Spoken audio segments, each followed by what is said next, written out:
We're joined now by the University of Texas. Coach, if you'd like to make an opening statement. Sure. I'd say first and foremost, really proud of our players. This was not an easy week for them. When you have a gut check moment like we had last Saturday, and really for the entire week, their ability to respond the way that they did this week, not only during the game, but their ability to quiet the noise, because there was a lot of noise outside of our building, and their ability to stay connected to one another and put in the effort, to put forth the work, to put in the preparation, and then to come out and play our brand, our style of football. And I thought we played a very physical game. I thought we played complementary football. All three phases were tied together. We had a game plan, and the guys executed it. And I thought we got better as the game went on in executing that plan. And ultimately, the result was the result. And so, again, I'm just proud of these guys, and I'm proud of those guys down that locker room for trusting the plan and executing the plan and playing, our brand of football today. Thank you, Coach. We'll start here in the front row. Bob Ballou, CBS Austin. For Quintrevion, how much of this week was just, after last week, what happened, just the response? How much were you guys excited to show your response in a game like this? We really just knew what it took coming to games, coming to SEC play. We just knew what it was going to take, being enamored with us. We knew, coming into practice, we just got to have that hard hat on, come out and do our jobs. Yeah, just had to stay together, and it was going to be a tough game, come out here and compete, and really just stay together. Right here next to him. Questions for you. During the week, you talked about this team needing to shut out the outside noise. You talked about the need to play emotional, but play with emotion, but not emotional. What did you learn about your team today? Well, I think that we learned how to fight today. And I think that, we don't have to wait till the 12th round to try to knock somebody out to win a game. We can win rounds, and we can continue to fight for 4 quarters. And like I said, I think we saw the true character of the men in that locker room today. Their connectivity, their love for one another. You heard these two guys just say it, staying connected, continuing to grind with one another, because it's easy to succumb to the outside noise. And there was a lot of shit getting talked about our team and about these guys, and I think they responded. Here in the second row, and then over 2 spots. Hey, Steve, Cedric Golden, Austin American Statesman. You coached the most talked about quarterback in America, and you saw what he did against Florida, without good blocking or without a good run game, and you complimented that.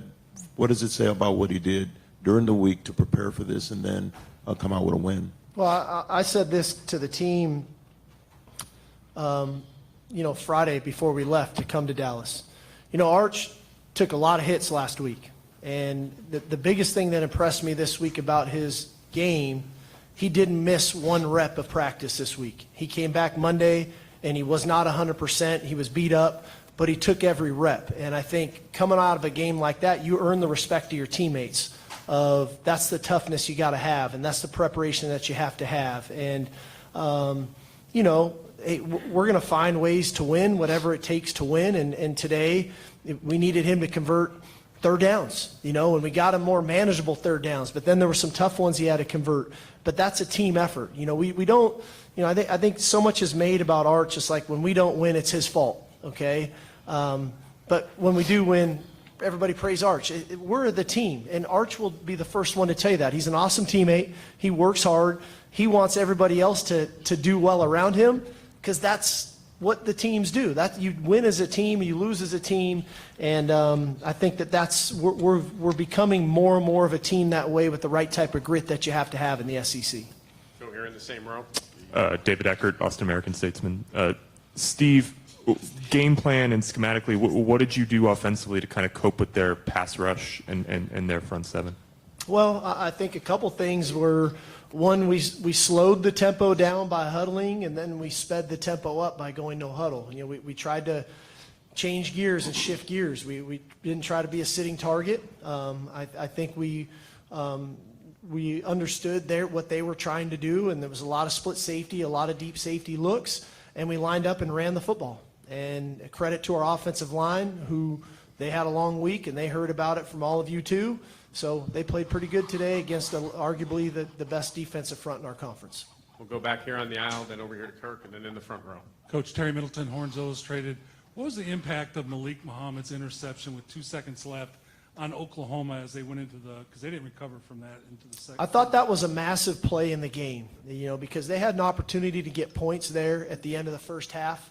And so for Manny to get that pick in the end zone, I really felt like that was a momentum-changing play as we went into the second half. And we knew we were getting the ball coming out of halftime. And I think in the second half, in the third quarter, we might have had the ball the entire quarter. I think they might have ran 3 or 4 plays. And so we possessed the ball. We extended drives by getting third downs. We scored a touchdown.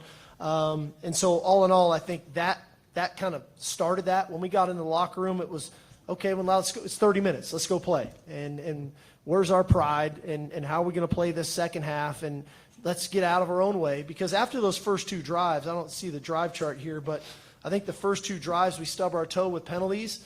And then we basically were putting ourselves in position to score points every other drive on offense. But we tried to limit possessions intentionally in this game. We slowed things down. We sped things up. We huddled more. And that's a credit to the guys on offense of handling a game plan that was not easy. But they did a really nice job of it. Over here to Kirk, and then back here to the front row. Yeah, Kirk Bowles from the Houston Chronicle. Steve, those 2 drives in the third quarter, was it mostly about being more physical?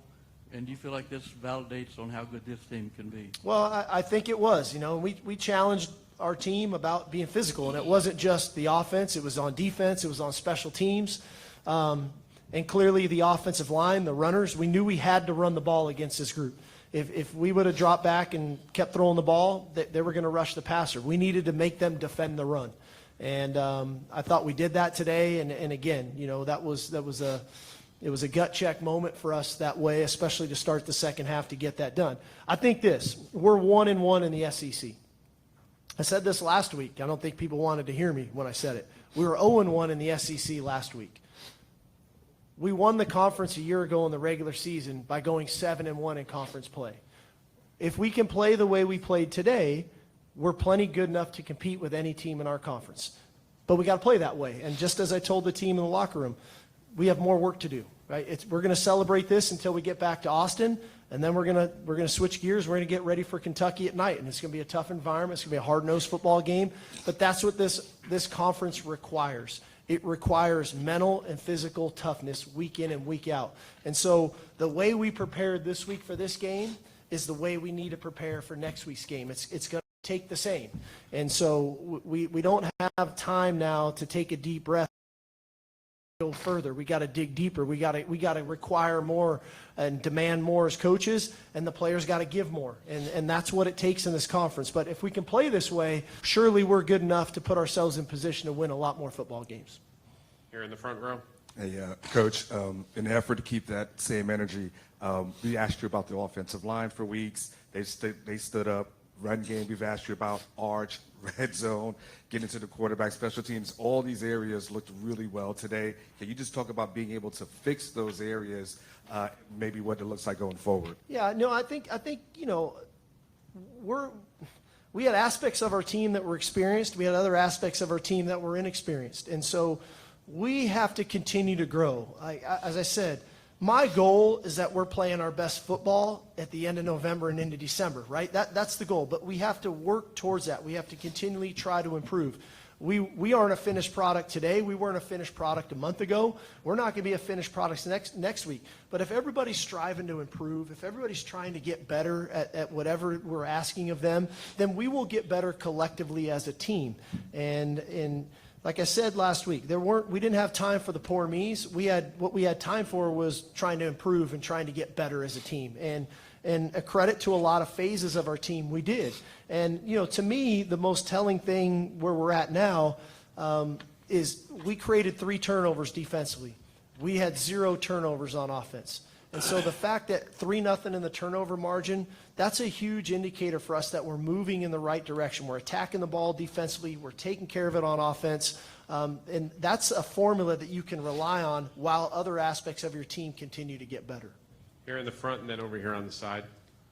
Arch and Quintrevion, Danny Davis, Austin American Statesman. Why do you think y'all had some success in the second half on third down? Because obviously the third down struggles have been kind of well documented this season. Yeah, I think being able to stay out of third and 11 plus and getting more reasonable third downs. The O-line did a hell of a job, and playmakers made plays. That's what it's all about. Yeah, facts. To piggyback on what Art said, just going through the week, locking in on our pass pro details, knowing what they're going to bring, knowing that they wanted to have us behind the chains, so that way we just come out early on first and second down and handle our business. And yeah. We'll go over here and then on this side to the end. Joe Cook with Inside Texas. Manny, why'd you go up into the locker room, and then after missing last week, coming back having 2 picks, is that really gratifying to be able to do that in your return to action? I wouldn't say gratifying, but I was just trying to go out there and just play my game. I feel like I let my team down last week, getting injured and not playing. So I just wanted to come in here this week and just put my best game on display and just keep taking it from there. Go here on the side. For Arch, Chip Brown with Horns 24/7. Can you talk about the quick passing game, getting the ball out of your hands today? And then for Trey, that first drive of the third quarter, converting all those third downs, what kind of confidence, did y'all gain from that? Yeah, we got a lot of talented playmakers. Get it to them quick and let them go make plays. I think that's the thought behind that. And then we just knew coming out halftime that we was going to run the ball even when they knew we were going to run the ball. So, just being able to convert on third down. And not only was the offense hyped up, but just seeing the defense hyped up, it gave us a sense of urgency. Go a couple more, one right here and then one in the back. Coach Sark, earlier this week you talked about there's a rhythm to the run game and there's something to say about carries. Quintrevion had 22 today. What did you see from him as the game went on? And Quintrevion, what did you feel as the game kind of went on and you got more and more carries throughout the day? Yeah, I would say, first of all, I thought Trey brought a real sense of physicality to his run game today. Even early on, I know we had a couple penalties, but he was running with real intent. But again, I think it started in the week in practice. I think his rhythm in practice and timing, run timing with the offensive line got better as the week went on.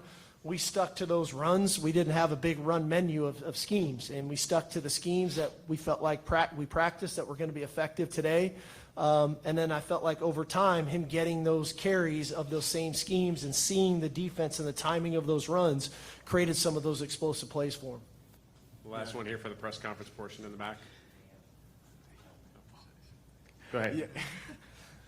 Yeah, like Coach Sark had said, I just felt like the more fatigued I got, the more energized I got. If that makes sense. So the more carries I was getting, the more banged up I was getting. I look at my teammates and I knew they needed me and they knew I needed them. So they kind of just fueled me to give more. Yeah, CJ Vogel on Texas football. Coach, 2 straight years now you've been able to walk out of this stadium without allowing a touchdown defensively. You just 3 of the last 4. That's right. So thanks for the correction there. But can you just speak on your defensive performance today and what you saw in the week leading up that carried over? Yeah, first of all, hey, I'm glad the quarterback played, and John Mateer is a heck of a player. But I didn't want to come up here and answer, well, what if he would have played? And so the fact that we created 3 turnovers, we got 5 sacks. When you look at our defense, there was a lot of great playmakers today, and a lot of guys did some different things. But the biggest thing coming out of for me today, recruit the Metroplex. This guy goes for 100 yards. Colin Simmons gets 2.5 sacks, and Manny Muhammad got 2 picks. So we got to recruit the Metroplex. Best talent. Yes, Lord. Thank you, Texas. We'll do the breakouts right in here for the next portion. All right, y'all. Hook 'em. Thank you.